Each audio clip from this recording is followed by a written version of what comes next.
Result আর কি তুলনামূলকভাবে খারাপ আসছে পজিশন। কারণ আমি বলছি আঙ্কেল এই রেজাল্ট ধরেন না। এই রেজাল্ট যে কি হইতেছে আমিও জানি, আপনিও জানেন, সবাই জানে। ঠিক আছে? তো রেজাল্ট ধরেন অফলাইন যেটা, যখন পরীক্ষা হবে সরাসরি তখন রেজাল্ট ধরেন। আপাতত রেগুলার পড়তেছে কিনা বাসায় এটা মনিটরিং করি। হ্যাঁ, রেগুলার বাসায় পড়ে। ঠিক আছে? তাহলে কিন্তু সমস্যা নাই। তো এটা হচ্ছে কথা। বাবা মাকে বুঝাও। সাপোজ একটা পরীক্ষা খারাপ হয়ে গেছে, কোনো সমস্যা নাই। আঙ্কেল আন্টিকে সামনে নিয়ে বসে কথা বলবো। আমিও তো এখনো কথা বলি আম্মুর সাথে। প্ল্যানিং করি যে কি করা যায় সামনে, কি করলে ভালো হবে। আমি যখন জেএসসি তে 4.95 পাইছি, এ প্লাস পাইলাম না। আমরা ঠিক বইসা, আম্মু আমার বকেও নাই, মারেও নাই, কিছু করেনি। বইসা প্ল্যানিং করছি সামনে কি করা যায়, সামনে কেনে ভালো হবে। তারপরেও সাহস করে সায়েন্স নিলাম। এসএসসি তে ভালো রেজাল্ট হইলো, পরে ইন্টারে গেলাম। তো যখন যদি বইসা প্ল্যান না করতাম, আমার বকতো মারতো, হয়তো বা আমি সায়েন্স নিতাম না, হয়তো আর্টসে চলে যেতাম। কেন? আমাকে মারছে, আমার এই অ্যাবিলিটি নাই এ প্লাস পাওয়া, তাই আমি আর্টসে চলে যেতাম হয়তো রাগ করে। এখন কেন আর্টসে যাই নাই? কারণ আমাকে সাহস দেওয়া হয়েছে, ঠিক কিনা? তো সেম কথা, বাবা মার সাথে বসে কথা বলবা। আর রেজাল্টের বিষয়টা হচ্ছে, যে কোনো কলেজে তুমি যদি পরীক্ষা দাও 4.5, কলেজে পরীক্ষায় বেশ ভালো মার্ক। ঠিক আছে? কলেজে পরীক্ষায় 4.5 মানে মানে বোর্ড পরীক্ষায় মোটামুটি A প্লাস গোল্ডেন শো। ঠিক আছে? তো 4.5 মানে হচ্ছে মোটামুটি সব সাবজেক্টে এ। এ মানে কি 70 থেকে 100 এর ভিতরে, 70 থেকে 80 এর ভিতরে। আর এ প্লাস মানে 80 উপরে। তো তোমার 80 উপরে একটা সাবজেক্ট পাবা না, বায়োলজি তো ইজিলি পাবা। আর বাকিগুলো তুমি এ পাও, এ মাইনাস একটা মনে থাকুক, বুঝলেন বিষয়টা? তাহলে তুমি 4.5 পাবাই, এমনি আগাবা। ঠিক আছে? মানে প্রেশার নেওয়ার দরকার নেই যে আজকের পরীক্ষা আমি কি করি না না করি। হ্যাঁ, আজকে পরীক্ষা তো দিয়েছে, তোমার সব পরীক্ষায় এক হয়ে থাকলে এত চাপ না, কিছু নেই। ওকে, আচ্ছা। তো আমার কথা ক্লিয়ার? আর কি বলে, বইটা দেখা যাচ্ছে? জানাও তো, বলো।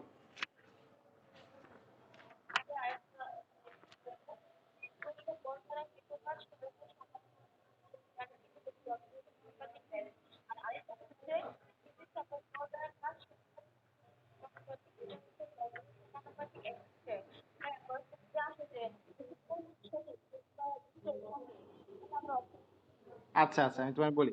যদি বলে নিচের কোনটি সঠিক, তাহলে কোশ্চেনটাই হয়। আচ্ছা, আজান দিচ্ছে যেহেতু, আমি শুধু লিখি, হ্যাঁ লিখলেই বুঝতে পারবো।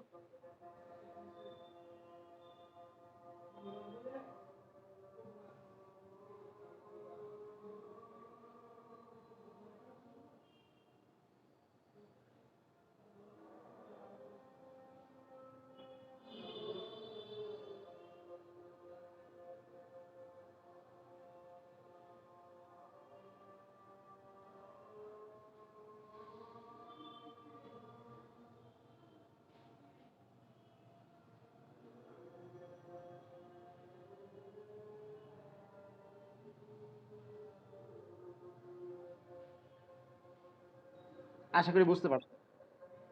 বুঝছো কাহিনী? বলে দিবে। এরকম আসবে না, আসবে না, আসবে না, বলেও আসবে না, সারা তো জানে। বুঝলি? এরকম প্রশ্ন দিবেন। আচ্ছা, আজানটা শেষ হোক, পরে আমি কন্টিনিউ করবো। আচ্ছা, আশা করি শোনা যাচ্ছে। তো দেখো, আমরা আজকে স্মৃতিশক্তি নিয়ে আলোচনা করবো, ঠিক আছে?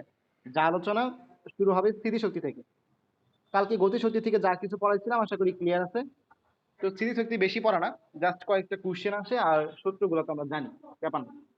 স্মৃতিশক্তি মানে হচ্ছে নর্মাল বিষয়, বস্তু একটা ছিল, একে আমি নির্দিষ্ট পরিমাণ উচ্চতা উঠাইলে অভিকর্ষ বলের বিরুদ্ধে, সাপোজ উঠাইছি, তাহলে অভিকর্ষ বলের বিরুদ্ধে একটা কাজ করতে হয়েছে।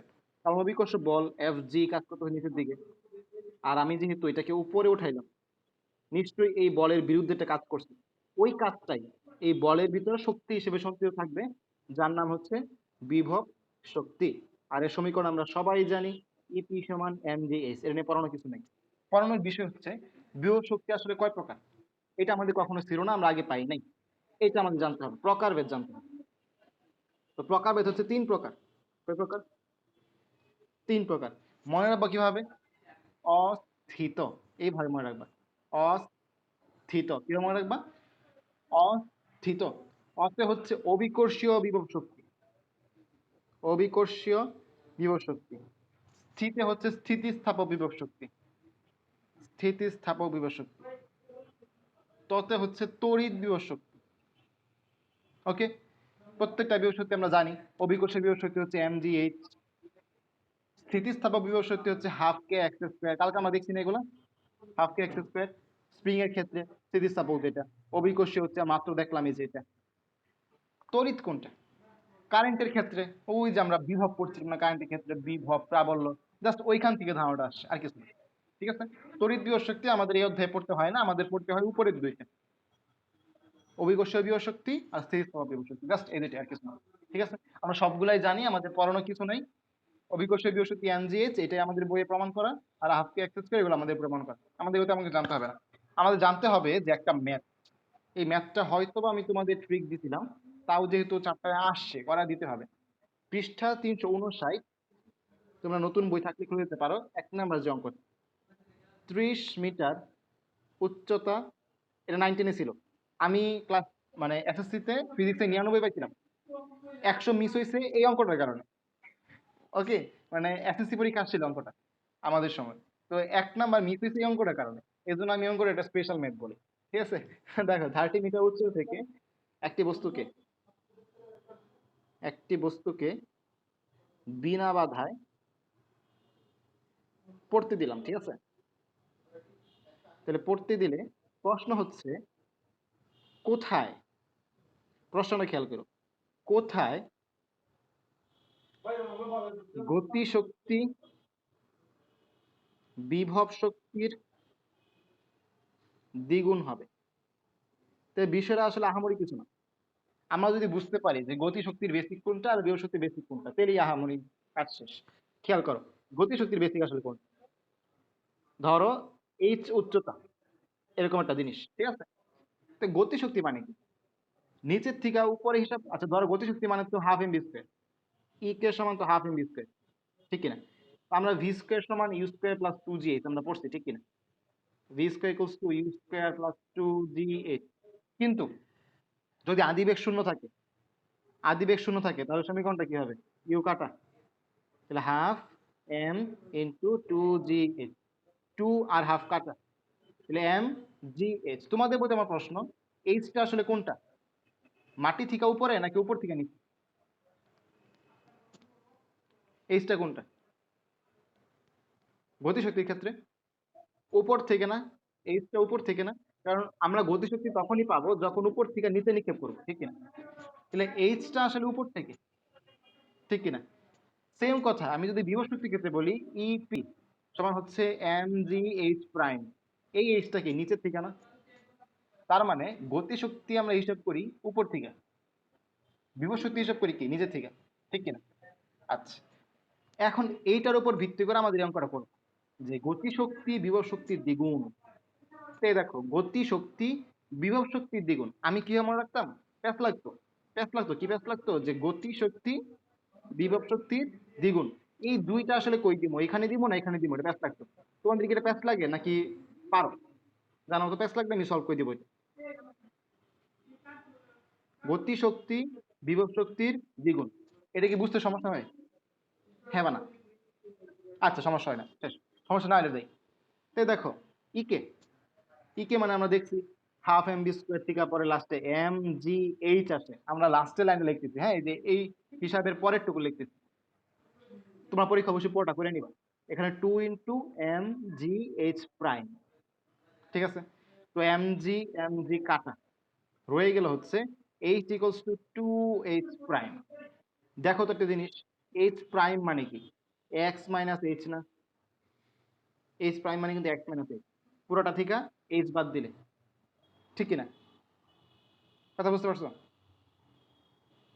জানো তো বিষয়টা, এই জিনিসটা বুঝতে পারছো কিনা যে h প্রাইম। আচ্ছা, তাহলে আমরা h প্রাইমের পরিবর্তে লিখতে পারি হচ্ছে 2 × x মাইনাস h, তাহলে এখান থেকে 3h equals to 2x, x আমাদের h দরকার, তাহলে h ইকুয়ালস টু 2x/3, তাহলে 2 × 30 ডিভাইডেড বাই 3, আনসার হচ্ছে 20 মিটার।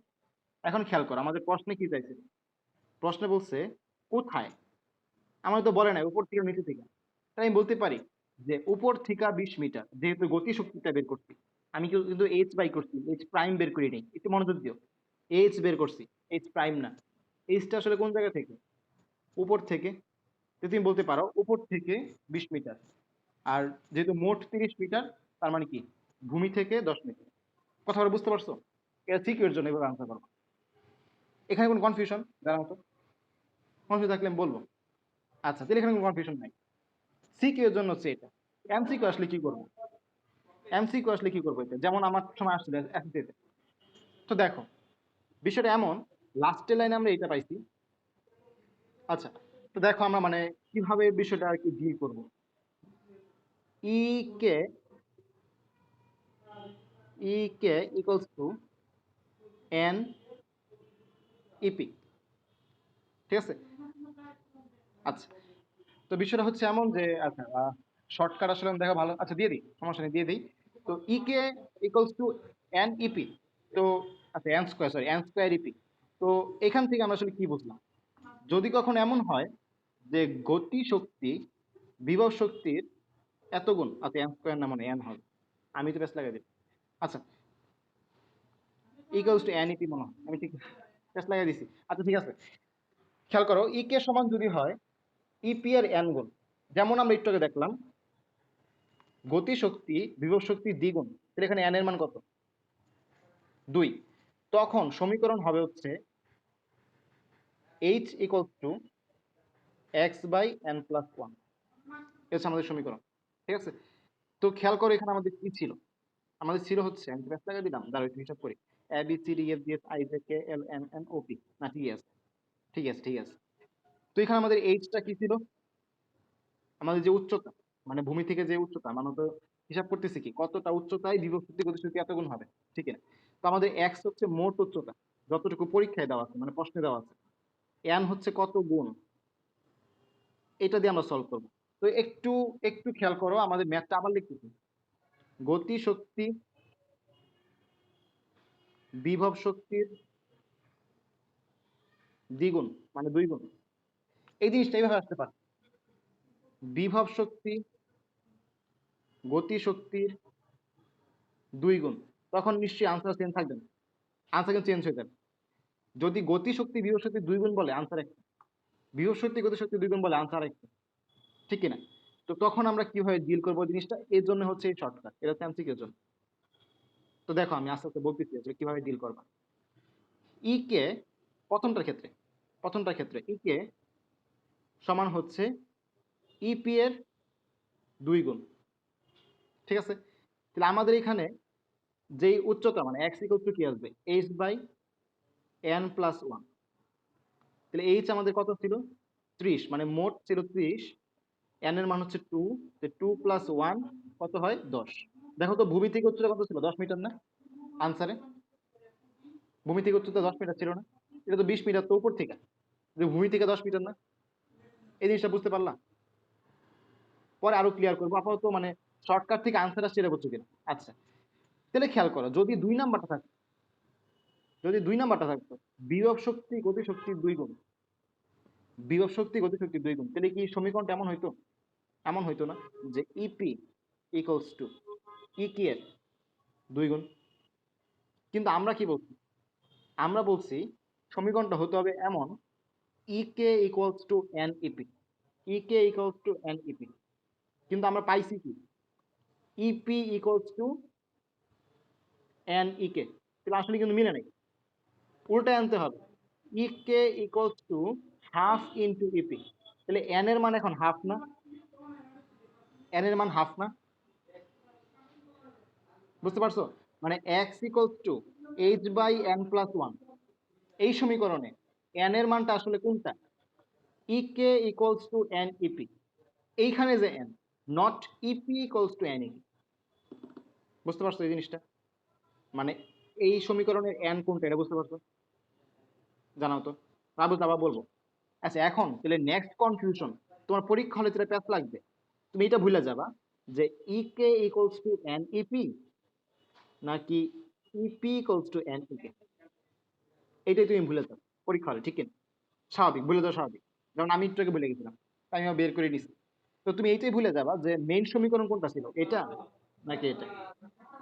তো দেখো কিভাবে মনে রাখবা, এবিসিডি গুণা শুরু করবা, ABCD A B C D E F G H I J K, K পাইছো, K L M N, N পাইছো, ও পি, পি পাইছো, মানে এক সিরিয়ালে যাবে, যেহেতু আগে কে তাহলে আগেই কে, পরে কি এন, পরে পি।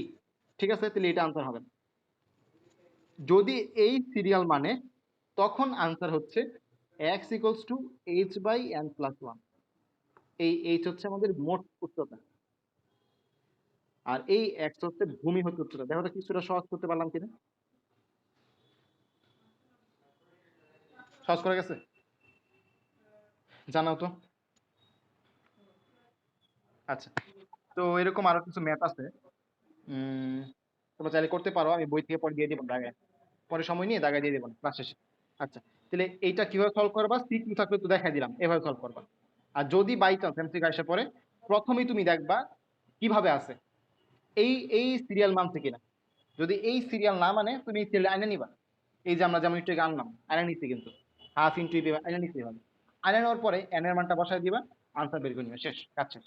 আমারই কিছু না।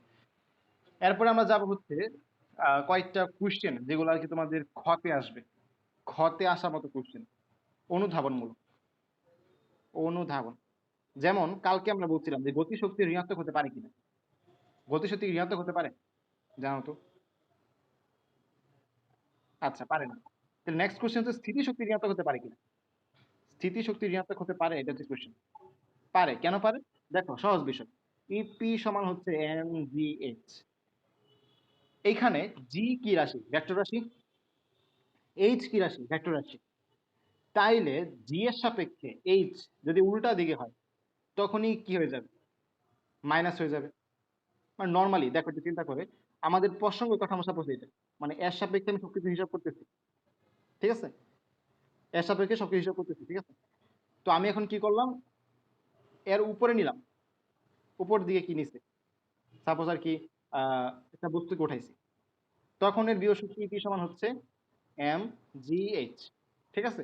কিন্তু এর থেকে আমি যদি নিচে আনলাম, তাহলে খেয়াল করো, আগে এইচ ছিল পজিটিভ, এই যে এম জি এইচ লিখছি, যেহেতু নিচে আনছি এখন এইচটা কি নেগেটিভ, তার মানে এখন বিভব শক্তি হবে হচ্ছে এম জি এইচ, সামনেটা মাইনাস বসবে, এটাই, আর কিছু না। মানে আমি যার সাথে হিসাব করতেছি, যদি তার উপরে যাই ওটা পজিটিভ, নিচে গেলে কি নেগেটিভ। হইতে পারে এটা কোনো খনি, হইতে পারে কুয়া, যে কোনো কিছু, ঠিক আছে? খনির ভিতরে অথবা কুয়ার ভিতরে আমাদের যেই সরণটা, এটাকে আমি ঋণাত্মক ধরবো, কারণ কি এটা ভেক্টর রাশি। বুঝতে পারছো জিনিস? বুঝলে কিনা জানো, যে কখন ঋণাত্মক লিখতে পারবা, এটা পরীক্ষা আসলে তোমাদের 363 পৃষ্ঠা আছে এটা, এখান থেকে তোমরা দেখে একটু সাজায় লিখে নিবা। বেসিকটা হচ্ছে এটাই, যে উপরে গেলে আমরা যদি পজিটিভ হতেছি, নিচে গেলে মানে কি মাটির নিচে বা খনিতে গেলে ঋণাত্মক, তখন বিভব শক্তি কি হবে? ঋণাত্মক হবে। আরেকটা জিনিস একটু খেয়াল করো, আমরা তো বলি যে বিভব শক্তি, না মানে আমরা এটা বলি যে, আচ্ছা বিভব শক্তি বলা যায়, মানে একটা জিনিস আছে সংরক্ষণশীল বল আর একটা আছে অসংরক্ষণশীল বল। কথাগুলো শুনছো? জানাও তো, সংরক্ষণশীল বলের কথা শুনছো কিনা? আচ্ছা, তো সংরক্ষণশীল বল কি? যে বল দ্বারা কৃত কাজ পুনরুদ্ধার করা যায়, ঠিক কিনা? মানে একটা, যেই বল দ্বারা আমি যে কাজটা করছি, ওইটা কি আবার আগের অবস্থায় ফিরিয়ে আনবে, কাজটা, মোট কাজের পরিমাণ শূন্য। উদাহরণ হিসেবে কি বলছিলাম, বা বইয়ে আছে কি, এই যে ধরো এই জায়গায় আমি আসছি, এটা হচ্ছে এ পজিশন, এটা হচ্ছে বি পজিশন, এ থেকে বি তে একটা বস্তুকে নিচ্ছি, এর খাড়া উচ্চতা হচ্ছে এইচ, তাহলে বিভব শক্তি ইপি সমান হচ্ছে এম জি এইচ। আবার কি করলাম, বি থেকে এতে আনছি, প্রথমে নিছিলাম উপরের দিকে, এখন আনলাম নিচের দিকে, অবশ্যই কি কাজটা সেম না, তখন কি হবে, EP two equals to minus m g h. তাহলে আমি যদি ইপি ওয়ান আর ইপি টু যোগ করি, আনসার কি আসে? জিরো। তার মানে অভিকর্ষ বল দ্বারা কৃত কাজ, অভিকর্ষ বল হচ্ছে সংরক্ষণশীল বল, কারণ কি এই বল দ্বারা কৃত কাজ পুনরুদ্ধার করা যায়, বা আবার সেখানে ঘুরিয়ে আনলে মোট কাজের পরিমাণ শূন্য হয়। আমরা এগুলো পড়ছিলাম, কোন চ্যাপ্টার পড়ছিলাম ঠিক খেয়াল নাই, কিন্তু আছে আমাদের বইয়ে। তো সংরক্ষণশীল বলের মান হচ্ছে যেই বল দ্বারা কৃত কাজ মোট কাজের কারণে শূন্য হয়, তা আমরা দেখলাম শূন্য হয়, তার মানে কি এই মহা অভিকর্ষ বল, বিভব শক্তি প্লাস মাইনাস হতে পারে, ঠিক কিনা? কথা বুঝতে পারছো? ঘর্ষণ বল দ্বারা হয় না, কারণ কি কিছু পরিমাণ লস হয়ে যায়। এই পর্যন্ত যা বললাম বুঝছো? আচ্ছা, এখন যদি তোমাকে এইভাবে প্রশ্ন করে, এটা একটু ডিফারেন্ট কোয়েশ্চেন, হ্যাঁ, মানে এই কোয়েশ্চেনটা একটু মানে আমাদের আগের বইগুলোতে ছিল না, নতুন বই অ্যাড করছে। দেখো কোয়েশ্চেনটা খেয়াল করো, অভিকর্ষীয় বিভব শক্তি কেবলমাত্র এইচ এর উপর নির্ভর করে, এইচ এর উপর নির্ভর করে, কিন্তু পথের উপর নির্ভর করে না কেন? পথের উপর নির্ভর করে না কেন? এই কোশ্চেনটা আসতেই পারে। তো যারা নর্মাল স্টুডেন্ট তারা কি আনসার দিবে জানো? আমি বলি যে কি আনসার দেবে। অভিকর্ষীয় বিভব শক্তি হয় হচ্ছে অভিকর্ষীয় বলের কারণে। আমরা জানি অভিকর্ষীয় বল একটি সংরক্ষণশীল বল। সংরক্ষণশীল বল দ্বারা কৃত কাজ বা বিভব শক্তি উচ্চতার উপর নির্ভর করে না, শুধুমাত্র পথের উপর নির্ভর করে। তাই অভিকর্ষীয় বিভব শক্তি পথের উপর নির্ভর করে না। এটা কিন্তু কোনো আনসার হয় না। আবার বলতেছি, মানে যারা নর্মাল স্টুডেন্ট তারা কি লিখবে? অভিকর্ষীয় বিভব শক্তি ঘটে হচ্ছে অভিকর্ষীয় বল দ্বারা। অভিকর্ষীয় বল একটি সংরক্ষণশীল বল। সংরক্ষণশীল বল মূলত এইচ এর উপর নির্ভর করে না, এইচ এর উপর নির্ভর করে, পথের উপর নির্ভর করে না। এটা কিন্তু আনসার হলো না, তুমি কিন্তু কোশ্চেনটাই উঠাই দিলা। তোমাকে কারণ বলতে হবে বা প্রমাণ করে দেখাতে হবে যে এইচ এর উপর নির্ভর করে কিন্তু পথের উপর নির্ভর করে না। কথা বুঝতে পারছো? তো এই জন্য আমাদের কি বইয়ে যা আছে ওইটা লেখার সাথে ভালো। বইয়ে যে ফিগারটা দেওয়া তো খেয়াল করো, আমাদের এরকম একটা ঢালু তল দেওয়া আছে বা হেলানো তল দেওয়া আছে। এখান থেকে একটা বক্স সাপোজ আমি টেনে উঠাচ্ছি, ঠিক আছে? টেনে উঠাচ্ছি। আবার ধরো ওই যে এইখান থেকে, এটা হচ্ছে এ পজিশন, এ থেকে বিতে একটা বস্তু খাড়া টেনে উঠাইছি, খাড়া টেনে উঠাইছি, ঠিক আছে? তো দেখো যদি এই উচ্চতাটুকু হয় এইচ, তাহলে এ থেকে বিতে নিতে ইপি কত বা ডাব্লিউ কত? এমজিএইচ। আমি যদি বলি এই যে বস্তুটা যদি সি থেকে বিতে নেই, তার মানে কি সে ঢালু তলে উঠতেছে না? সি থেকে বিতে যেতে এইটুকু হচ্ছে মনে করো কি বলা যায় এইচ প্রাইম। তখন কৃতকাজ EP equals to W equals to MG HP. কেন হবে? কেন এমজি এইচ প্রাইম হবে না? এটা যদি প্রমাণ করে দেখাতে পারি তাহলে তো বলবো যে পথের উপর নির্ভর করে না, উচ্চতার উপর নির্ভর করে, ঠিক কিনা? কথা বুঝছো? আচ্ছা, তাহলে দেখো আমাদের প্রমাণটা কিভাবে করবে। এই যে বস্তু তার একটা ওজন আছে এমজি, খাড়া নিচে দিয়ে কাজ করতেছে, খাড়া নিচে দিয়ে কাজ করতেছে, ঠিক কিনা? তো আমি যদি এইটুক বলি থিটা, তাহলে আমাদের এইটুকু থিটা হবে। কেন থিটা হবে এর পরে বলবো, আজকে বলতে দরকার নেই, আজকে বিস্তারিত বলতে দরকার নেই। আজকে শুধু মাথায় রাখো যে এটা থিটা হইলে এটাও থিটা। এটা হেলানো তল অঙ্কের মধ্যে সব বিস্তারিত দেখাবো, সময় ব্যাপার। তো দেখো এটা থিটা হলো এটা থিটা, তাহলে এমজি থিটা হইলে এটা কি এমজি কস থিটা, আর এটা কি এমজি সাইন থিটা, ঠিক কিনা? যেহেতু আমি হেলানো তল ব্যয় উঠাইতেছি, তাহলে দেখো তো কার বিরুদ্ধে কাজ করতেছি, এই এমজি সাইন থিটার বিরুদ্ধে নাকি এমজি কস থিটার বিরুদ্ধে? একটু বলো তো দেখি তোমার মাথায় কি আসে। আমি কার বিরুদ্ধে কাজ করে উঠছি? Sine theta. কারণ কি? আমি উঠাচ্ছি এই বরাবর, উঠাচ্ছি এই বরাবর, যার কারণে উল্টা দিকে যে আছে তারটা আমার হিসাব নিতে হবে। এমজি কস থিটা এখানে কোনো ভূমিকা নাই। তাইলে আমার এখানে কি তো কাজ, ডাব্লিউ সমান কি হবে? এফ ইন্টু এই যে এমজি সাইন থিটা। কার এমজি সাইন থিটা? এই যে পুরোটা যেটা আছে সিবি বা বিসি, ঠিক কিনা? বল ইন্টু সরণের গুণফল। কথা বুঝতে পারছো? এই বল তো আছে, সরি সরি, বল তো নিলামি, বল তো এমজি সাইন থিটা। আরে মানে বল ইন্টু সরণের গুণফল, বলটাই তো MG sine theta. Sorry sorry, বলটাই তো এমজি সাইন থিটা, বুঝতে পারছো? মানে আমি যে বলটা প্রয়োগ করছি এটা কার বিরুদ্ধে? এমজি সাইন থিটা বিপক্ষে। তার মানে যা এটা তো এইটাই। এটা বুঝতে পারলা? ওই যে নিউটন তৃতীয় সূত্র, সমান ও বিপরীত প্রতিক্রিয়া যেটা, আমি যে প্রতিক্রিয়া দিচ্ছি কার বিরুদ্ধে দিচ্ছি? এমজি সাইন থিটার বিরুদ্ধে না? কথা বুঝছো? আচ্ছা এখন খেয়াল করো, এমজি সাইন থিটা ছিল হচ্ছে আমাদের এখানে, আর এখানে হচ্ছে বিসি। আমি যে আলাদা করি কেমন হয়? MG into BC sine theta বলা যায়, বিসি সাইন থিটা। এখন এই চিত্রটার মধ্যে সাইন থিটা সমান কি? লম্ব বাই ভূমি, এ বি বাই বিসি না? দেখো তো বুঝলা কিনা? সাইন থিটা সমান এ বি বাই বিসি, সাগরে লবণ আছে, সো লম্ব বাই অতিভুজ, সরি লম্ব বাই অতিভুজ, সাগরে লবণ আছে, তাহলে সাইন থিটা মানে হচ্ছে এ বি বাই বিসি, ঠিক কিনা? বুঝছো এটা? থিটা যেহেতু এখানে। আচ্ছা, তাহলে দেখো এ বি সমান কি বলা যায়? বি সি সাইন থিটা বলা যায়। এই লাইনটা বলা যায় এ বি সমান বি সাইন থিটা, আর গুণ করে দিলাম। দেখো তো বি সি সাইন থিটা মানে এ বি লেখা যায়। তাহলে কি লেখা যায়? M g into A B. A B মানে কি? এইচ নাকি h prime? H. M g h. এইটাই পরীক্ষা লেখা দিবা ফুল মার্ক। আর এটা যদি তুমি লিখতে পারো, তুমি শিওর থাকো তোমার সামনের সৃজনশীল গুলা মার্ক অটোমেটিক্যালি বেড়ে যাবে। বুঝতে পারছো? মানে যদি একটা কোশ্চেন ভালো করতে পারো, প্রথম সৃজনশীল যদি ভালো থাকে, স্যার বুঝে ফেলে এটা এটা ভালো স্টুডেন্টের খাতা, তখন সামনে আরো ঢিল ভাবে দেখে। ঠিক আছে, এই জন্য আমি কোনো সময় ফিজিক্সে 46-এর কম পাইনি। মানে অলওয়েজ 46, 47, 48, 50 দেয় নাই। খতে নাম্বার কমাই দিচ্ছি ইচ্ছা করে। 50 দিলে স্যাররা মনে করবো যে ও মানে উপর থেকে চাপ দেয়, 50 কেন পাইলো। তো এই জন্য 50 পায় না, সর্বোচ্চ হলে 48, 49 দেয়। আমি 48 পর্যন্ত গেছি। তো কিভাবে যাই? প্রথম দুই সৃজনশীল এত সুন্দর, জীবনও কাটতে পারবো না, মানে এত ভালো করে লাগতাম। পরে যে সমস্যা হয় কোনোটার মধ্যে, এটা 5 নাম্বার সৃজনশীলে রাখতাম। লাস্টে কাটতে কাটতে যখন 5 সৃজনশীলে 10 10 10 10 দিয়ে ফেলছে, লাস্ট ইয়ার তোমার জীবনে কি স্যারে মনে করবে না যে তুমি লাস্টের সৃজনশীল ভুল করো। এর হচ্ছে মেন্টাল পিস। ওকে, মানে স্যারের সাথে খেলা আর কি, এক প্রকার স্যারের ব্রেনের লয়ে খেলা। তো এই জন্য যেগুলো সবচেয়ে ভালো পারবে আগে আনসার করো, তো দেখবা তোমার মার্ক অটোমেটিকলি বেড়ে গেছে, 2-3 মার্ক বেশি পাবে। আচ্ছা, তো এই কোনো লেখার পরে তুমি দেখবা যে হেলানো তল বরাবর, হেলানো তল বরাবর এই বস্তুটি সি থেকে বিতে নেওয়ার সময় কৃত কাজ হচ্ছে, কাজ হচ্ছে এম ডি সাইন 3 × BC, যেটুকু লাগবা ডাব্লিউ সময় লিখলাম। আর প্রথমে কি লাগবা? যে এ থেকে বিতে বস্তুটি নেওয়ার সময় কৃত কাজ হচ্ছে M D H.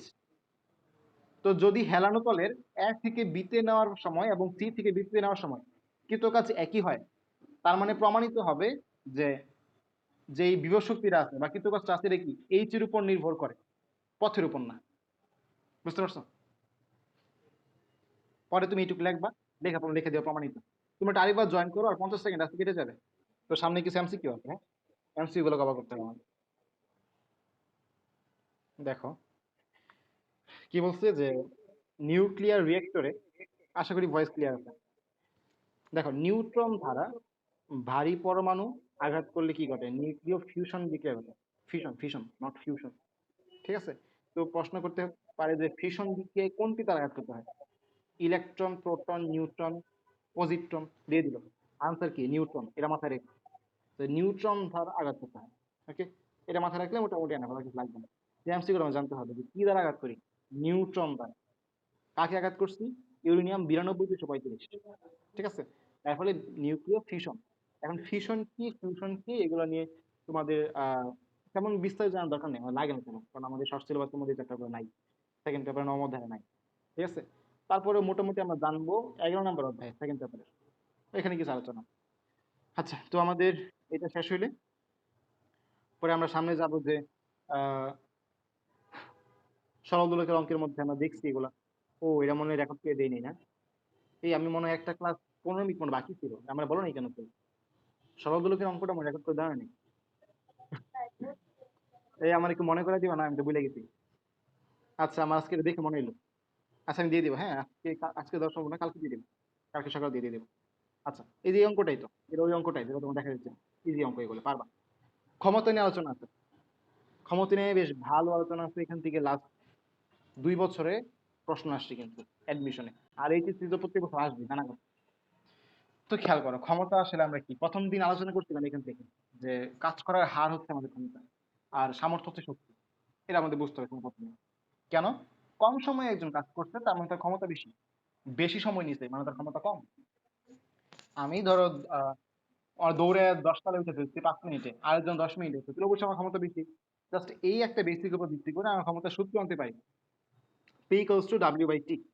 Not only এই চ্যাপ্টারে, এই সূত্র কিন্তু তোমার চলতরিতেও লাগে। আমরা দেখছি যে বিদ্যুৎ শক্তি হিসাব করতে আমরা যখন ক্ষমতা হিসাব করছি, তখন P equal to W equals to P কি, এটা লাগছে। তো এটা কিন্তু পড়লে এই জায়গায় কাজে লাগে, ওই জায়গায় কাজে লাগে।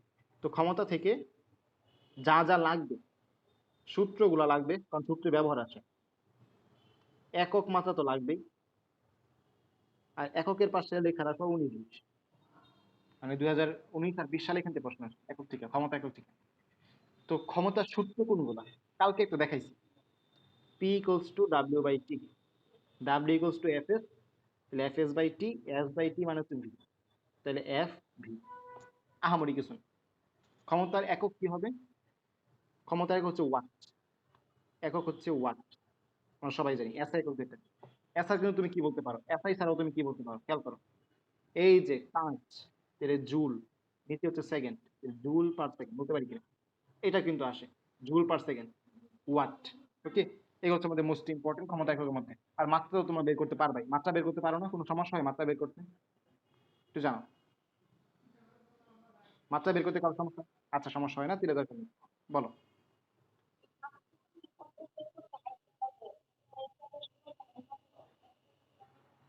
আরে মানে আমি তোমাকে বুঝাই, তোমার একজন মানুষের কিন্তু সবকিছুতে ইয়া থাকে না, মানে সব টপিকে কিন্তু দুর্বলতা থাকে না। মোটামুটি তোমার জিকে, বায়োলজি দ্রুত দাগানো যায়, বায়োলজি 30টা দাগাইতে মোটামুটি 6-7 মিনিটের মধ্যে হয়ে যায়, আর জিকে 2-3 মিনিটের মধ্যে হয়ে যায়। তো এই জায়গায় তুমি সময়টা সেভ করলা, এগুলো তুমি এই ম্যাথ গুলোর মধ্যে বা যেগুলো একটু বড় টপিক এগুলোর মধ্যে ইনভেস্ট করতে পারবা, এটা কোনো ব্যাপার না, পারলেই হয়েছে। তুমি পারলে অ্যাডমিশন টেস্টে কোশ্চেন সাইডে আসা খুবই রেয়ার, ঠিক আছে? কারণ তুমি যে ভালো স্টুডেন্ট হও, লাস্টে তুমি 5 মিনিট বসে থাকবে যে কোনটা দাগামো, পারতেছো না দিকে দাগাইতে পারতেছো না, কিন্তু পারো, সময় পাও নাই, এটা সম্ভাবনা খুবই কম, খুবই কম। কারণ তোমাকে ওইভাবে ট্রেন করা হবে, ঠিক আছে? বুঝছো কি বলছি? তো আমার মেডিকেল এই কোশ্চেনটা আসছিল যে 15 ওয়াট বলতে কি বুঝো, 15 ওয়াট বলতে কি বুঝো? তো 15 ওয়াট, যখন ওয়াট দেখবা তখন তোমার মাথার মধ্যে কি আসছে? এটা হচ্ছে ক্ষমতা, মানে ডাব্লিউ বাই টি। তো অপশন এরকম থাকবে: 15 জুল 1 সেকেন্ডে, 3 জুল 5 সেকেন্ডে, 5 জুল 3 সেকেন্ডে, 1 জুল 15 সেকেন্ডে। বলো তো কোনটা আনসার? আনসার কোনটা? প্রথমটা আনসার। কেন? কারণ ডাব্লিউ বাই টি যেহেতু, তাহলে উপরে তুমি যদি 15 জুল বসাও, নিচে যদি 1 সেকেন্ড বসাও, তাহলে এখান থেকে কি আসে? 15। বাকি কোনোটার মধ্যে এরকম আনসার আসে না। এটা কিন্তু আমার মেডিকেল আসছে, লেখা রাখবা 19-20, ম্যাথ 19-20, এটা আমার মেডিকেল আসছে। তো এরকম কোশ্চেন আসবে, আহামরি কোনো প্যাঁচায় কোশ্চেন দিবেন যদি তুমি টপিক গুলো বুঝতে পারো। আর এর আগে বসে আসছিল যে ক্ষমতার একক নয় কোনটি, অপশনে ছিল জুল। এখন তুমিই বলো, জুল কি কখনো ক্ষমতা একক হইব? তো ওইটা ছিল আনসার, ঠিক আছে?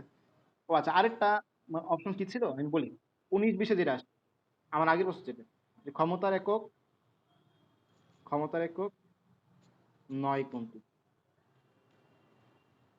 তো কতে বলছে হচ্ছে ওয়াট, খতে বলছে হচ্ছে জুল পার সেকেন্ড, গতে বলছে হচ্ছে জুল, ঘতে বলছে হচ্ছে হর্স পাওয়ার। তো আমরা জানি হর্স পাওয়ার ক্ষমতার একক, ঠিক না? এক হর্স, আহ, 1 হর্স পাওয়ার সমান কত ওয়াট বলো? 746 ওয়াট। তো এইটাই পরীক্ষায় আসে, পরীক্ষা কি আসে? 1 ওয়াট সমান কত হর্স পাওয়ার। কারণ আমরা সফলতার সাথে 746 দাগে আসি, এটা কিন্তু একদম 100% ভুল, ঠিক আছে? 1 ওয়াট মানে কিন্তু 746 না। ইয়েস, তাহলে 1 ওয়াট সমান হবে হচ্ছে 1/746 হর্স পাওয়ার। এই জিনিসটা দয়া করে মাথায় রেখো, দয়া করে মাথায় রেখো, যেটা অনেকেই ভুল করে, ঠিক আছে? তাড়াহুড়া করার কারণে প্রশ্ন তো কমন পড়ছে, ওমা হর্স পাওয়ার আর ওয়াটের সম্পর্ক, এত সহজ প্রশ্ন, বাচ্চাকে প্রশ্ন, প্রশ্ন কমন পড়ছে, দ্রুত করতে হয়, পরে তুমি ব্যাস লাগা দাও। একটু খেয়াল করবা, ওয়াট নাকি হর্স পাওয়ার কোনটা আগে, ঠিক আছে? হর্স পাওয়ার অবশ্যই বড়, ঘোরার শক্তি অবশ্যই কম না, অনেক বড়। তাহলে আনসার ছিল এটা, কই এটা আনসার কি ছিল? আনসার হচ্ছে জুল। জুল তো আর ক্ষমতা, জুল তো কাজের একটা সূত্র, ঠিক আছে? আমার কিছু না। তো মোটামুটি এখান থেকে এগুলো জানলেই হয়, আর তেমন কিছু লাগে না। আমরা দেখলাম এক হর্স পাওয়ার মানে হচ্ছে অশ্ব ক্ষমতা, আর এগুলো তো দেখছি যে কিলো ওয়াট মানে হচ্ছে 1000, মেগাওয়াট মানে হচ্ছে 10⁶, এগুলো কি লাগবে? আশা করি লাগবে, এগুলো লাগবে না আশা করি, ইজি জিনিস। আর ক্ষমতা কালকে বলছিলাম যে কাজের যেটা, কাজ, ডাব্লিউ সমান এফ এর, এটা তো রৈখিকের ক্ষেত্রে, তাই না? রৈখিক। যদি বলি কৌণিকের ক্ষেত্রে কি হবে? তো যেটা রৈখিকের ক্ষেত্রে বল, সেটা কৌণিকের ক্ষেত্রে হচ্ছে টর্ক। যা রৈখিকের ক্ষেত্রে সরণ, তা কৌণিকের ক্ষেত্রে কৌণিক সরণ, থিটা। তখন আমরা কাজকে কি বলতে পারি? টাও ইনটু থিটা, ঠিক কিনা? তো সেম ভাবে তুমি যদি ক্ষমতাটা প্রকাশ করতে চাও, P equals to W by T, কৌণিক ক্ষেত্রে যদি প্রকাশ করতে চাও, তাহলে উপরে কি আসবে? ওমেগা কি, আর ডাব্লিউ সমান কি, এফ এস বাই কি। কৌণিকের ক্ষেত্রে এফ এস কি হয়ে যাবে? টাউ থিটা বাই টি, ঠিক কিনা?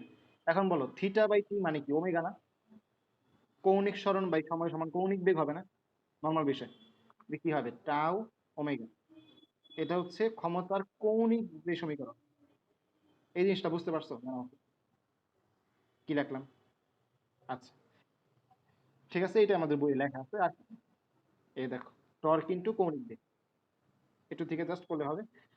আর এই যে দেখো প্রশ্নটা খেয়াল করো, 20 ওয়াট ক্ষমতার বৈদ্যুতিক পাখা, তার মানে পি দেওয়া আছে, মিনিটে, আচ্ছা কাইটা গেল, দাঁড়াও যাচ্ছি প্রশ্ন, মিনিটে 200 বার করতেছে, তার মানে আমার কাছে এন দেওয়া আছে, ঠিক আছে। বলছে টর্ক কত, টর্ক কত, সূত্রটা আমরা মাত্র দেখলাম যে আমাদের ডাব্লিউ সমান হচ্ছে টাউ ইনটু, যেটা হচ্ছে আমাদের ওমেগা, ঠিক আছে। তো দেখো ওমেগা সমান 2 পাই এন, ঠিক না?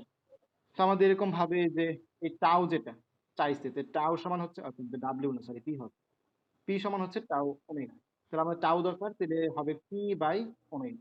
এখানে তুমি পি এর মান বসাই দিবা, আর হচ্ছে কি বলে ওমেগা মানটা বসাই দিলে কাজ শেষ। আর কিছু না, জাস্ট এটাই।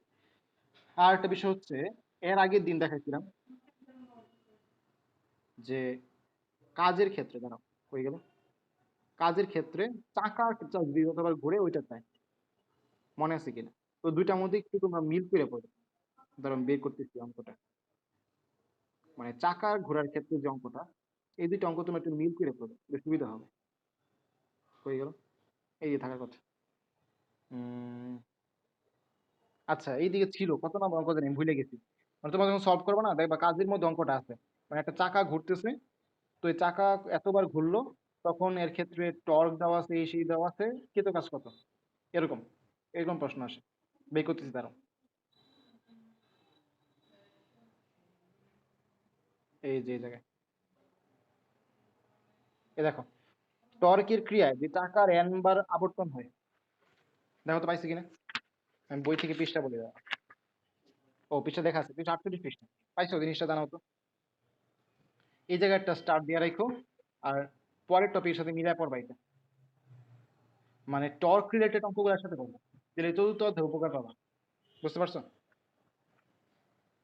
জানো তো, বুঝছো কিনা? আচ্ছা, তো এগুলা করবা।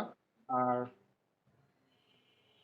সামনে হচ্ছে আমাদের, আমি খালি পৃষ্ঠা হারাই ফেলি, বুঝছো, পৃষ্ঠা যে কই যায়,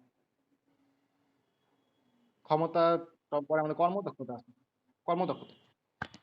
তো কর্মদক্ষতা থেকে একটা জিনিস খেয়াল করো, আমরা হয়তো মনে করি যে কর্মদক্ষতার একক হচ্ছে হর্স পাওয়ার, কারণ আমাদের বইয়ে লেখা, কিছু করার নাই। দেখো, একটু তাকাও, একটু তাকাও, কর্মদক্ষতার একক হর্স পাওয়ার, খেয়াল করছো? কি লেখা? কর্মদক্ষতার একক লেখা হচ্ছে হর্স পাওয়ার। দেখো তো লাইনটা পাইছো কিনা। এখন কথা হচ্ছে, যদি পরীক্ষায় প্রশ্ন করে যে কর্মদক্ষতার একক কি, ঠিক আছে, তখন তুমি কি করবা? যদি দেখো অপশনে লেখা একক নেই, অবশ্যই এটা answer। আবার বলতেছি, পরীক্ষায় কোশ্চেন আসছে কর্মদক্ষতার একক কি, অপশনে দেখলা লেখা যে একক নেই, ওইটা 100% আনসার। এটা আমি খাতার মধ্যে লিখে দিচ্ছি তোমাদের, যাতে পরবর্তীতে মনে থাকে। কর্ম দক্ষতার একক, আনসারে আছে, অপশনে আছে হচ্ছে একক নেই, তাহলে 100% এটা আনসার, 100% আনসার। ওকে, কিন্তু অপশনে আছে হর্স পাওয়ার, অপশনে একক নেই, নাই একক নেই, এই অপশনটা নাই, হর্স পাওয়ার, জুল, ওয়াট এগুলো দেওয়া, তখন আনসার হচ্ছে এটা। কথা বুঝতে পারছো জিনিসটা কি বললাম?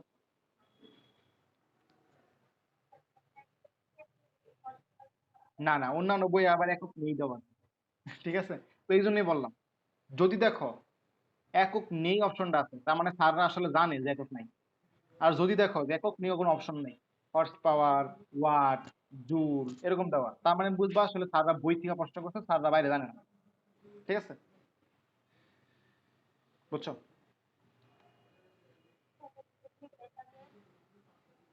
মানে হর্স পাওয়ারও আছে, একক নাই আছে, এটা তো বললাম। একক নাই যদি থাকে তাহলে আনসার একক নাই, হর্স পাওয়ার থাকুক বা না থাকুক। কিন্তু বাই চান্স একক নেই, এই অপশনটা নাই, তাহলে আনসার হর্স পাওয়ার।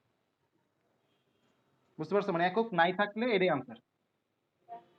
আচ্ছা, তো এটা একটু সাবধান থেকেও, কারণ কবে আসে আবার ঠিক নেই। আচ্ছা, তো এটা আসলে কি, ওইটা আমি বলছিলাম, এটা আগে পড়াইছিলাম। যে ধরো কেউ একজন আরেকজনকে ভালোবাসে, 100 জুল ভালোবাসে। মানে ছেলে ধরো মেয়ের 100 জুল ভালোবাসে, কিন্তু মেয়ে হলো বাটপার, সে উল্টা 70 জুল ভালোবাসে। ঠিক আছে? তাহলে আমরা বলতে পারবো যে তাদের যে ভালোবাসার কর্মদক্ষতা তা হচ্ছে 70/100, মানে 70%। কারণ কি, যেই পরিমাণ সাপ্লাই দিচ্ছি আমরা, মানে ছেলেটা যেই পরিমাণ ভালোবাসা সাপ্লাই দিচ্ছে, এটা আসলে সে পায় না। তো এটা আমাদের ভাই পড়াইছিল, ঠিক আছে? আমাদের ভাই ছিল, ভাইয়ের নাম শাওন ভাই। ঠিক আছে, অনেক মজা করে পড়াইছে। তো আমিও আর কি এই উদাহরণটা আস্তে আস্তে সাপ্লাই করি। মানে আমাকে যেটা দেওয়া হয়েছে আমি এটা তোমাদের দিচ্ছি।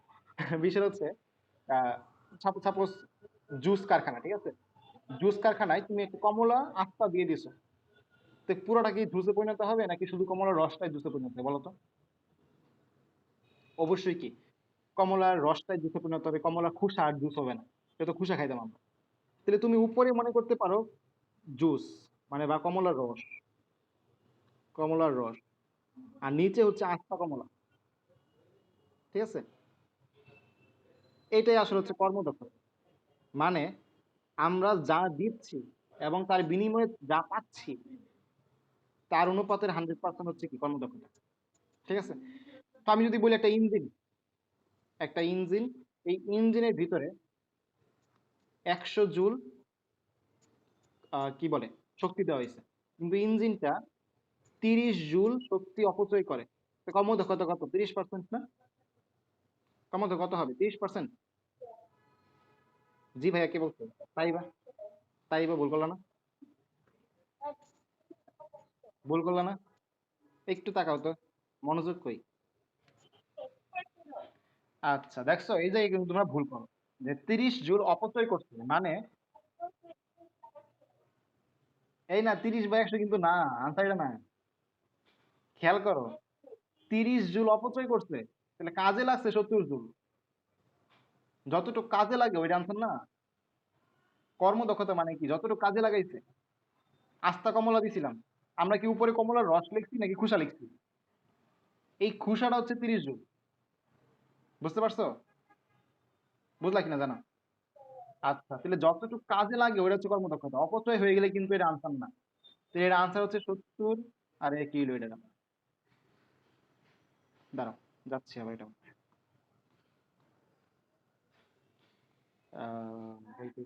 আনসার হচ্ছে 70/100 ইন্টু 100%, মানে 70%।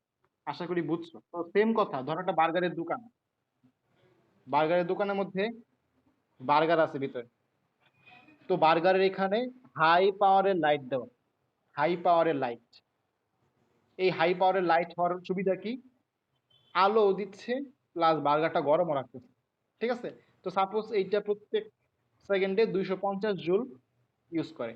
250 জুলের মধ্যে সে 100 জুল দেয় আলো, 100 জুল আলো দেয়, মানে 100 জুল ক্ষতি করে আলো দিতে খরচ করে, আর 150 জুল ইউজ করে হচ্ছে তাপের জন্য।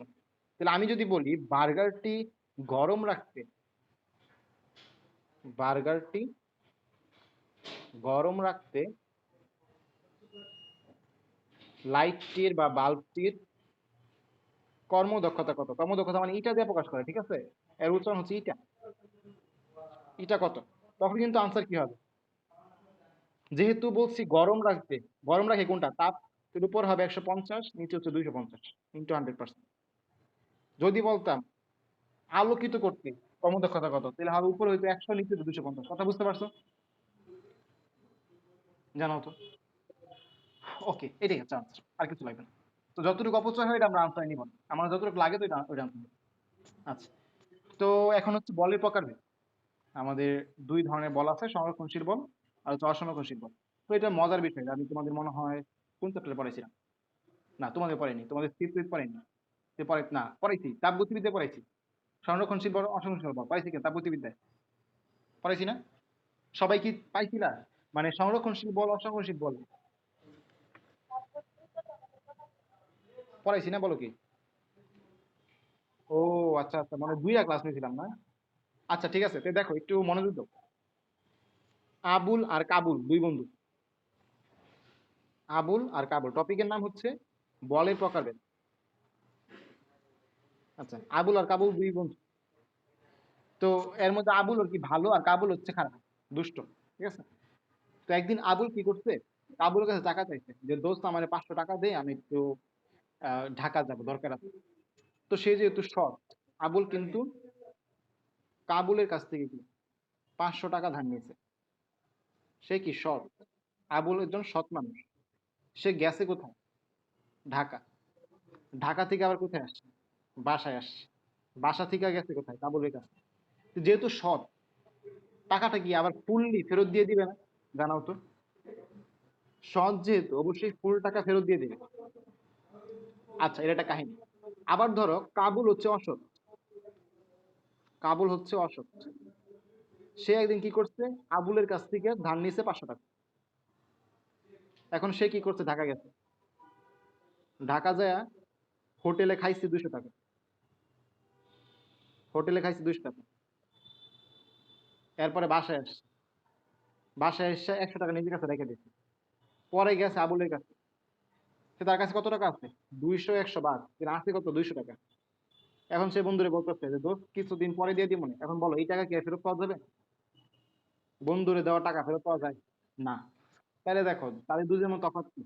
আবুল যতই পথ ঘুরে আসুক না কেন, সে ঢাকা থেকে বাসায় আসছে, তারপরে তার কাছে গেছে।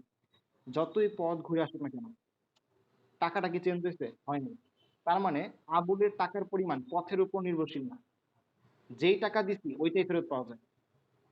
সর্বমোট যে টাকার পরিমাণ এটা কিন্তু জিরো। কারণ কি 500 মাইনাস 500 জিরো গেল, নিট যেটা। কাবুলের ক্ষেত্রে টাকার পরিমাণটা পথের উপর নির্ভর করে। টাকা কিন্তু সম্পূর্ণরূপে পুনরুদ্ধার করা যায় নাই। দিছিলাম 500, পাইছি কত? 200। এক স্থান থেকে আরেক স্থানে যাওয়ার সময় কি অপচয় হয়েছে? আর কি বলা যায়? এইগুলাই। এখন দেখো বই থেকে পড়ে দিই, যে দেখো মিলে কিনা। আচ্ছা, আরেকটা জিনিস, তুমি কি বন্ধু হিসেবে কারে সংরক্ষণ করবা, আবুলে নাকি কাবুলে? আবুল। তাহলে যে ভালো মানুষ, যাকে মানে যার ক্ষেত্রে পুরো পাঁচটা শূন্য হয় আবার আগে থেকে ফিরে আসে, তারে তুমি সংরক্ষণ করবা, মানে কি সংরক্ষণশীল বল। ঠিক আছে, এখন দেখো সংখ্যাটা দেখো। যে সিস্টেমে যান্ত্রিক শক্তি সংরক্ষিত থাকে তাকে সংরক্ষণশীল বল বলে। এটা সহজ সংজ্ঞা। কিন্তু তুমি যদি বিস্তারিত লিখতে চাও, তাহলে কি লিখতে পারো? একটি বদ্ধ পথে বা কোনো বল দ্বারা মোট কাজের পরিমাণ শূন্য হয় তাই কি বলে? সংরক্ষণশীল বল বলে। এটা আমরা দেখছি যে মোট কাজের পরিমাণ শূন্য। আবার এটা বলতে পারো যে যদি তুমি কোনো পথে ঘুরিয়ে পুনরায় প্রাথমিক অবস্থানে আনো, তখন যদি কৃতকাজ শূন্য হয় তাই কি বলে? সংরক্ষণশীল বল বলে। এখন তুমি বৈশিষ্ট্যগুলো খেয়াল করো। শুধুমাত্র অবস্থানের উপর নির্ভর করে, পথের উপর না। ঢাকা গেল, বাসায় গেল, না কই গেল, আগের অবস্থায় ফিরে আসছে, টাকাটা সব পুরোটা দিতে। কৃতকাজ সম্পূর্ণরূপে পুনরুদ্ধার করা যায়, মানে সম্পূর্ণ টাকা কি করা গেছে? পুনরুদ্ধার করা গেছে। এক স্থান থেকে আরেক স্থানে গেলে কাজ পথের উপর নির্ভর করে না। কাজ কি করে না? পথের উপর নির্ভর করে না। কেমনে বুঝলাম? আচ্ছা, আমি কাটকে গেছে ভিডিওটা, কেটে গেছে তো, তাকে আসছে না, ঠিক আছে। দেখো তো একটু। আচ্ছা আচ্ছা। আচ্ছা ঠিক আছে, আমি বুঝতে পারছি আটকে গেছে। তো দেখো কাজ কিন্তু পথের উপর নির্ভর করেনি। ঠিক আছে। এরপর দেখো, শক্তির নিত্য সূত্র পালিত হয়। মানে যেই পরিমাণ শক্তি দিছি ওইটাই ফেরত পাইছি, যেই পরিমাণ টাকা দিছি ওইটাই ফেরত পাইছি। পূর্ণ চক্রে মোট কাজ শূন্য হয়, 500 মাইনাস 500 জিরো। এইগুলোই আর কিছু না। তো উদাহরণ কি করে যেটা দেখাইলাম, ওই যে mgh minus mgh equals to zero. আমাদের উদাহরণগুলো ইম্পর্টেন্ট, খেয়াল করো। অভিকর্ষ বল, বৈদ্যুতিক বল, আদর্শ স্প্রিং এর বিকৃতি প্রতিরোধ বল, এগুলো সবগুলোই কি আমাদের সংরক্ষণশীল বল। বুঝতে পারছো কথা? তো জিনিসগুলো হচ্ছে আমরা যখন অভিকর্ষীয় বল পড়ি, অভিকর্ষীয় বলের ক্ষেত্রে এটা আবার কি হলো? আচ্ছা, অভিকর্ষ বলের ক্ষেত্রে উদাহরণ দিছিলাম, এই যে এটার ক্ষেত্রে প্লাস এমজিএস মাইনাস এমজিএস। তো এটা সংরক্ষণশীল, তার কোনো কনফিউশন থাকার কথা না। বৈদ্যুতিক আর চৌম্বক এটা আসলে কিভাবে, বা স্থিতিস্থাপক কিভাবে? দেখো স্থিতিস্থাপকের ক্ষেত্রে, স্প্রিং এর ক্ষেত্রে হাফ কে এক্স স্কোয়ার, ঠিক কিনা? যদি তুমি একটা স্প্রিং কে ডান দিকে নাও তখন ধরলাম হাফ কে এক্স স্কোয়ার। তাহলে যদি তুমি একটা স্প্রিং কে বাম দিকে নাও তাহলে কি হবে? Minus half K X square. তো তোমার দুইটা যোগ বিয়োগ করলে কি এসে পড়ে? জিরো এসে পড়ে। তার মানে স্প্রিং বল আসলে কি? সংরক্ষণশীল বলেরই উদাহরণ। তো এটা একটু আলোচনা বাকি আছে, আমরা বলছিলাম যে ম্যাথ করার সময় টপিকটা আলোচনা করব। স্প্রিং নিয়া, তারপর হচ্ছে তোমার কুয়া নিয়া, হেলানো তল নিয়া, তারপর হচ্ছে ওই যে দৌড়ানো অঙ্কগুলো, দুইজন ব্যক্তি দৌড়াচ্ছে, এরকম অঙ্কগুলো আমরা ম্যাথ পার্ট আলোচনা করবো, তখন বেসিক আরো ক্লিয়ার হবে ইনশাআল্লাহ। এখন জাস্ট উদাহরণগুলো খেয়াল করবো। অসংরক্ষণশীল বল ঠিক উল্টা, যা আছে তার উল্টা। ঠিক আছে, উদাহরণগুলো বেশি ইম্পর্টেন্ট, উদাহরণগুলো দেখো। ঘর্ষণ বল, সান্দ্র বল, আর এখানে দুইটা লেখা আছে সবল নিউক্লিয় বল, দুর্বল নিউক্লিয় বল। জাস্ট উদাহরণগুলো একটু খেয়াল করো, তেলি পড়া শেষ, আর তেমন কিছু করা নেই। ওকে, এরপর এই যে ম্যাথ পার্ট গুলো, ওয়ার অঙ্ক, তারপর হচ্ছে তোমার ক্ষমতার অঙ্ক, সব আমরা ম্যাথ অঙ্ক করবো, আমাদের থিওরি শেষ। দেখো তো ডাব্লিউ সমান এফ ডট এফ পড়ছি কিনা? পড়ছি। আচ্ছা, এফ এস কস থিটা পড়ছি। হাফ কে এক্স স্কোয়ার পড়ছি। K equals to F by X পড়ছি। এম জি এস পড়ছি, হাফ এম বি স্কোয়ার পড়ছি। ক্ষমতারটা পড়ছি। বিয়োগ শক্তি তো পড়লাম। যান্ত্রিক শক্তি আছে, মোট শক্তি তো সমান হবেই। কর্মদক্ষতা পড়ছি, ক্ষমতা পড়ছি। আচ্ছা, এই যে এটা একটু বাকি আছে, যেটা হচ্ছে আমাদের ইটার হিসাবটা। এটা সমান আমরা মূলত বলি হচ্ছে পি প্রাইম বাই পি। এটা আসলে ম্যাথ পার্টে দেখবো, হ্যাঁ। আর কাজ শক্তি উপাদ্যটা বলছি। গতিশক্তি পরিবর্তনকৃত কাজের সমান, বলছি কিনা? তো এইগুলো আমাদের থিওরি শেষ। থিওরি আর কিছু বাকি নেই। মোটামুটি সব থিওরি শেষ। আর আমাদের যেগুলা হচ্ছে ম্যাথ, আমরা আর 3টা ক্লাস নেব ম্যাথের উপর, তাহলে আমাদের এটা ম্যাথ শেষ হবে। ঠিক আছে, তো প্র্যাকটিস করো, কোনো জায়গায় সমস্যা হলে বইলো।